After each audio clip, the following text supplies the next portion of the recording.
If your last family trip started strong, but quietly fell apart halfway through, this is probably why. Not because you picked the wrong place, not because you tried to do too much. It's because one planning choice most families make stacks the day against them before they even arrive. Everything looked fine on the map. The drives were short, the stops felt close, and yet by early afternoon, everyone was tired in a way you didn't expect. Not meltdown tired, just done. That confusion is the clue. This happens in families who plan carefully, families who research, families who think they're doing it right. If you're planning this between school drop-offs or nap schedules, this mistake matters more than you think. Nothing looks wrong when you're planning. Each day feels reasonable. Each stop makes sense on its own. Nothing feels aggressive. Nothing feels unrealistic. And then the trip starts. Somewhere between late morning and mid-afternoon, the day starts to drag. Not in a dramatic way, just enough to change how it feels. This is the part that throws people off. They don't say, this plan was bad. They say things like, I don't understand why this felt like so much. We didn't even do that much. Everyone was just kind of done. This confusion matters because when trips fail for obvious reasons, people understand it.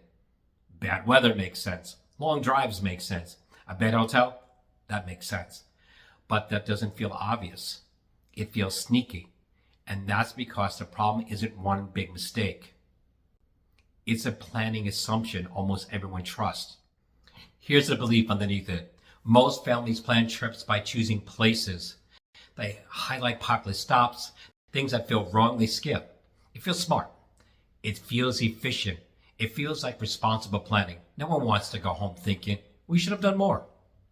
So planning becomes about fitting things in, and the map cooperates. Everything looks close, everything looks doable, and everything looks fine. That's the trap. Here's a mistake. Most family trips fall apart because parents plan places instead of planning for how the day will actually feel. Not distance, not time, how the day feels while it's happening. And this is why the mistake is so easy to miss. Most families don't plan trips casually. They plan them carefully. They check maps. They look at drive times, they read reviews, they try to be realistic. From the outside, the plan looks responsible, and that's the problem, because the plan is optimized for efficiency and not endurance. It assumes that each part of the day looks reasonable on its own, that the day in a whole will feel reasonable too. But days don't always look that way. Effort stacks, transition stacks, and by the time families feel it, the plan is already locked in. That's why the mistake doesn't feel like a mistake at first. It feels like smart planning until the middle of the day proves otherwise. Maps only show distance.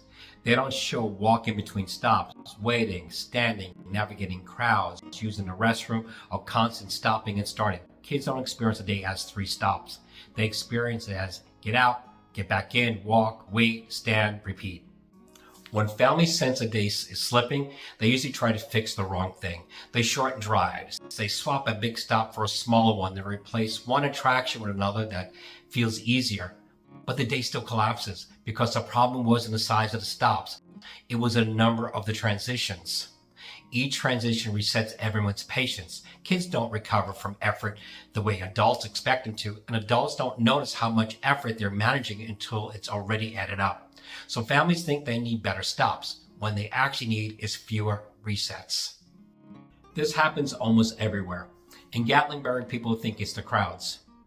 Crowds just amplify it. The real strain comes from walking, waiting, navigating later again and again.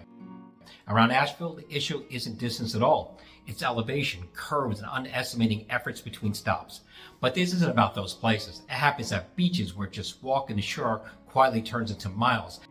It happens in cities where transit and waiting drain the day. It happens in national parks where short distance hide long efforts. Different destinations, same failure. Because the destination isn't the issue. The planning lens is. Trips don't fall apart in the morning. Mornings are easy. Trips don't fall apart at night either. By then, the days are already decided. They fall apart in the middle. That stretch where kids stop bouncing back, small inconveniences feel bigger, and parents start managing moods instead of enjoying the day. By the middle of the day, nothing dramatic has gone wrong. No single moment caused a problem. It's just that every small demand has taken a little more out of everyone than expected. And once the middle of the day slips, the rest of the day is already decided. Here's a shift that fixes this. Stop asking, what can I fit into this day? Start asking, what can my family comfortably carry through the middle of the day? That one question changes everything. It changes which stops matter, how many transitions are realistic, what's worth skipping without regret. Because you're not planning the ideal conditions, you're planning for real people. When days are planned this way, something surprising happens. Days feel longer even though less is packed in. Kids stay engaged instead of counting down. Parents stop feeling like they're constantly adjusting. Instead of remembering the trip as a lot, people remember how it felt. It felt calmer, more connected, more intentional. Not because the destinations were better, but because the day was survivable and enjoyable. So if an upcoming trip already feels packed, don't start cutting places yet. First, check whether the plan protects how the day would feel, especially in the middle. That single change saves more family trips than any list of must-see attractions ever will. If this kind of planning helps, there are more videos here that break down how families can travel more while spending less without burning out halfway through. I'll see you on the next adventure.